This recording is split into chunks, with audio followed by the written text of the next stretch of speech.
భీమవరంలో సుప్రీంకోర్టు తీర్పు ప్రకారం ఉపాధ్యాయులందరికీ టెట్ నిర్బంధం చేయడంపై పీడీఎఫ్ ఎమ్మెల్సీ బొర్రా గోపిమూర్తి ఆందోళన వ్యక్తం చేశారు. 2011కి ముందు నియమితులైన వారికి మినహాయింపునిచ్చేలా ఆర్టీఈ చట్టానికి సవరణ చేయాలని డిమాండ్ చేశారు. ఇన్ సర్వీస్ ఉపాధ్యాయులకు నిర్వహించే ప్రత్యేక టెట్లో అర్హత మార్కులు తగ్గించాలన్నారు. ఆఫ్లైన్ విధానంలో పరీక్ష జరపాలని కోరారు. Gopimurthy PDF MLC supreme court judgement ప్రకారం దేశంలో ఉన్న ఉపాధ్యాయులందరూ టెట్ పాస్ అవ్వాలని చెప్పి జడ్జిమెంట్ ఇవ్వటం జరిగింది.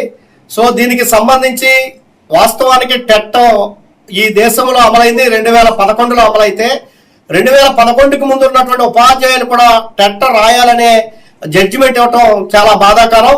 దీనికి కారణం రైట్ టు ఎడ్యుకేషన్ యాక్ట్ 2009లో వస్తే 2015లో మార్చినటువంటి క్లాజు ప్రకారం సుప్రీంకోర్టు ఆ విధమైన జడ్జిమెంట్ ఇచ్చింది. కాబట్టి ఏదైతే మన రాష్ట్ర ప్రభుత్వం కేంద్ర ప్రభుత్వంతో కలిపి పనిచేస్తున్నటువంటి పరిస్థితి ఉంది. పైన కూటమి కింద కూటమి అన్నారు. కాబట్టి రాష్ట్ర ప్రభుత్వం కేంద్ర ప్రభుత్వం మీద ఒత్తిడి తీసుకొచ్చి ఏదైతే ఆ రైట్ టు ఎడ్యుకేషన్ యాక్ట్ 23(1) ఉన్నటువంటి క్లాజ్ ని సవరణ చేసి 2011కి ముందున్న వాళ్ళకి మాత్రమే టెట్ ఉండే విధంగా 2011కి ముందున్నటువంటి ఉపాధ్యాయులకి టెట్ అవసరం లేదనే విధంగా ఆ యొక్క యాక్ట్ ని సవరణ చేయాలని చెప్పి రాష్ట్ర ప్రభుత్వాన్ని విద్యాశాఖ మంత్రిని పీడీఎఫ్ ఎమ్మెల్సీగా కోరుతా ఉన్నాం.